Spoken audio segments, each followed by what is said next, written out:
Hi everyone, Alan from Folks Like Them. I'm going to answer a few questions today about songwriting that I get from time to time.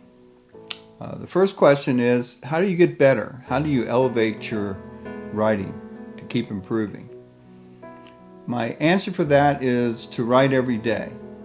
It's like practicing any other instrument or any other endeavor that you want to accomplish. You have to practice a lot, you have to do it a lot. It's like practicing the guitar, piano, mandolin, etc. If you practice at least a little bit each day, you will improve. Sometimes it seems like it's not going as fast as you like, but over time you will get better. Another question is, what impact do other musicians and the community of musicians have on your writing? I think most of the time when I'm hanging out with musicians, hopefully positive musicians and positive people in the songwriting community or the music community, then it has a real positive impact on me. And be humble, realize that you're going to learn something from each person that you meet.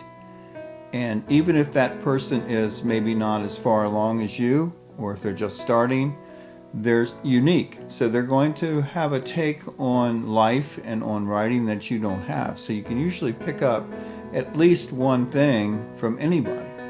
So be open to that. What process helps you improve writing or helps you improve particular lines?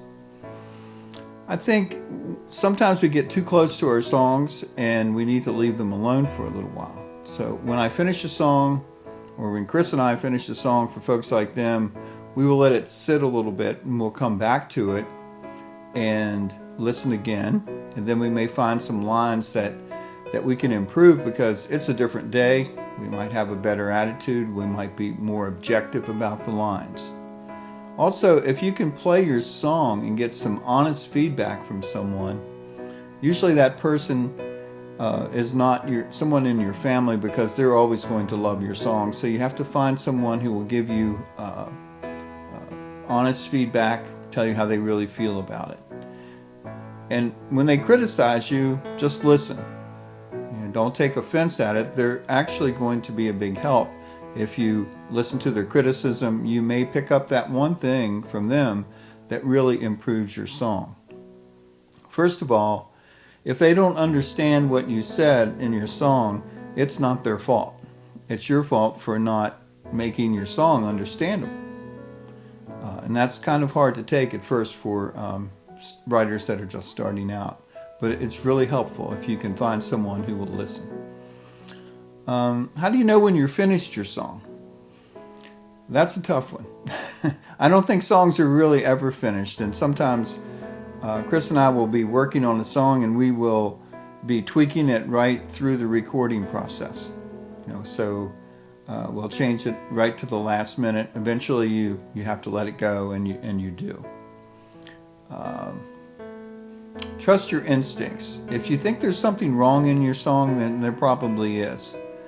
Try to figure out what that is, and then just go with your gut feeling about it and try to improve it. One of the things I find is that people know a whole lot more about their songs than their audience does. So sometimes when you write a verse, say your first verse, and you can't figure out what to do in the second verse, that might be because you need to give your audience more background information. So go back to see what happened to your characters before the first verse that you wrote. Maybe you wrote the second verse and actually you need to give them more information, more background on the characters, and then they will engage with your song better because they understand what's going on.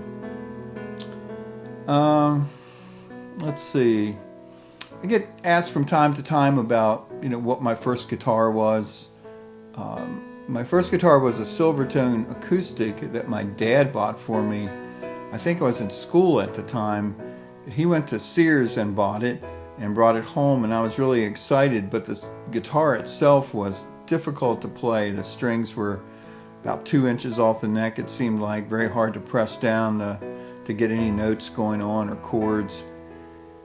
So I traded that as soon as I could and got something that was easier to play.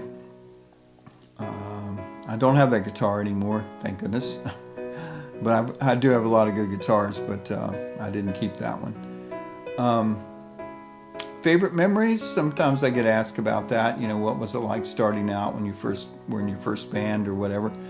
And I remember a story from my first band, my very first job, and I was probably 15, and the band wasn't real good. It was our first job. We were all nervous. We were playing at a teen dance. The organizer of the teen dance came up to us and he said, we want you guys to put on a real show. Of course, we didn't really know what that meant. But the singer took that to heart, and during the first song, I looked over to my left and I didn't see a singer because he was laying on the floor, flopping around like a fish. And here comes the organizer of the teen dance up to the stage, and he's yelling, "No, that's not what I mean by a show. That's not a show." So that was Alan's introduction to show business right there. I think about that often. I shared that story with a friend of mine the other day, so it was kind of, I thought about it before I did this video. Hey, it's been great talking to you. I look forward to the next time.